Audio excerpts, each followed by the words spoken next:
then we haven't learned anything from history. It's Noam Chomsky's turn on the question of the security threat to the hemisphere and to this country. Well, to talk of Nicaragua as a security threat is a bit like asking what security threat Luxembourg poses to the Soviet Union. Mr. Silber mentioned Hitler, and I'm old enough to remember Hitler's speeches in which he talked about the threat to Germany posed by Poland, from which Germany had to defend itself. And we're facing that kind of, even that's unfair to Hitler to draw that example. The fact is, if we want, it is quite true that Nicaragua is now Soviet-armed and heavily armed. And the reason is that it's being attacked by a superpower which has specifically blocked every other source of supply. For example, up until the May embargo last year, 20% of Nicaraguan trade was with the Soviet bloc.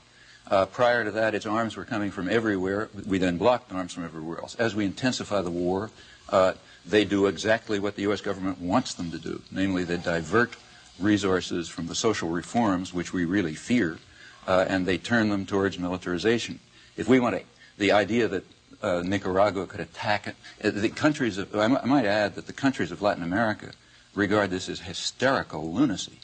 Every country, all the Contadora countries, all the support countries, which include all of the relatively democratic countries in Latin America, are pleading with us to call off the war against the Contras, because they understand perfectly well exactly what it's doing.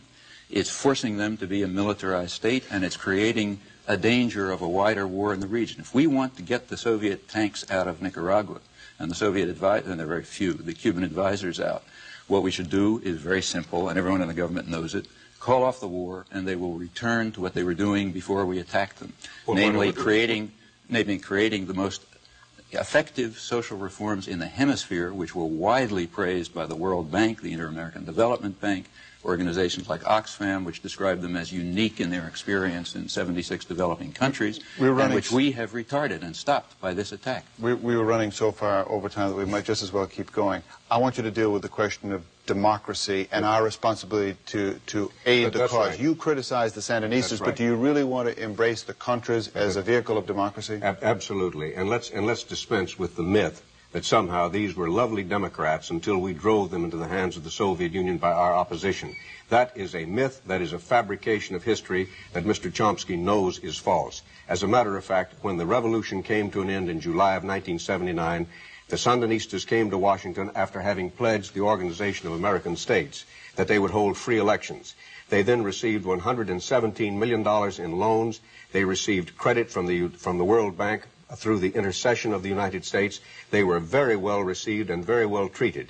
And on September of 1979, they already began their process of repression. So the notion that we drove them into the hands of the communists is utterly false. But it's a fabrication. The question is the Contras as a vehicle for democracy. The Contras do not have overt support among the Nicaraguan people at the present time inside Nicaragua for one obvious reason. Hitler's opponents did not have any obvious support in Germany after Hitler had taken over that country. In a totalitarian state, the opposition does not have any effective voice. You don't find that effective voice in the Soviet Union right now either. You have isolated groups of refuseniks.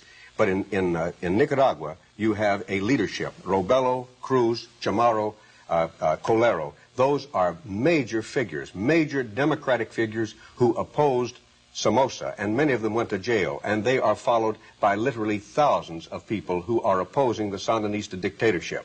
To try to write these people off as totalitarians and to come up with that trumped-up nonsense about the atrocities that those people have committed is just a good example of doublethink. This is just a 1984 exercise by Mr. Chomsky for which he has already established a worldwide reputation. It's rubbish. Mr. Chomsky, when you hear this call to come to the rescue of democracy and democratic forces, what do you answer?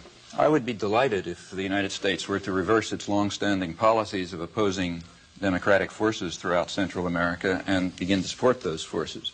Now, to return to Nicaragua and to return to the real world, I never described the Sandinistas as perfect Democrats or whatever your phrase was. What I did was quote the World Bank, Oxfam, the Jesuit Order, and others who recognized that what they were doing was to use the meager resources of that country for the benefit of the poor majority. That's why health standards shot up. That's why literacy shot up. That's why agrarian reform proceeded, the only place in the region That's why subsistence agriculture improved and consumption of food increased, and that's why we attacked them. It had nothing to do with democracy. Now, I also did not say that Cruz and Rebello committed atrocities. In fact, Cruz and Rebello sit in Washington and don't do anything. They're figureheads who we concocted. The people who commit atrocities are the Contra forces led by the National Guard, and of all the figures he mentioned, one is involved, namely Calero, who's an ultra-right-wing businessman and represents the extremist narrow business forces in Nicaragua. Now, if we had the slightest concern with democracy, which we do not in our foreign affairs and never have, we would turn to countries where we have influence, like El Salvador. Now, in El Salvador, they don't call the archbishop bad names. What they do is murder him. They do not they do not censor the press. They wiped the press out. They sent the army in to blow up the church radio station. The editor of the independent newspaper was found in a ditch, mutilated and cut to pieces with machete. May I continue? I did not interrupt you. Don't you ever want to put a time value on anything you say? Excuse me, that was I'm talking about 1980. You are a systematic liar. Did these things happen or didn't they? These things did not happen in the context in which you suggest at all. And when you suggest that Cruz is simply a figurehead and does nothing, you overlook the fact that Arturo Cruz was the ambassador of the Sandinistas to the United States. And he was the head banker of the Sandinistas until he finally broke with them when he found out that they were utterly totalitarian. You are a phony, mister, and it's time that the people read you correctly. It's clear why you want to divert me from the discussion that No, it's not. It's because you just get tired of rubbish. Excuse me. Arturo Cruz, exactly as I said, was in the United States. He was brought. Why was he in the United States? He was brought to the United. He was in the United States, and he defected in the United States. He was brought back to Nicaragua as a political figure because the business-based opposition there had no credible candidate. He did not participate in the elections as he could have, in part because of. May I continue? No, because you're lying again. I got to cut you both off. I didn't say anything yet. The Torpers were the ones who prevented Cruz from participating in the election. He didn't. That's another fabrication. But let's continue with.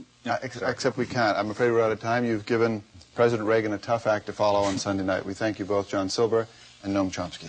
Okay.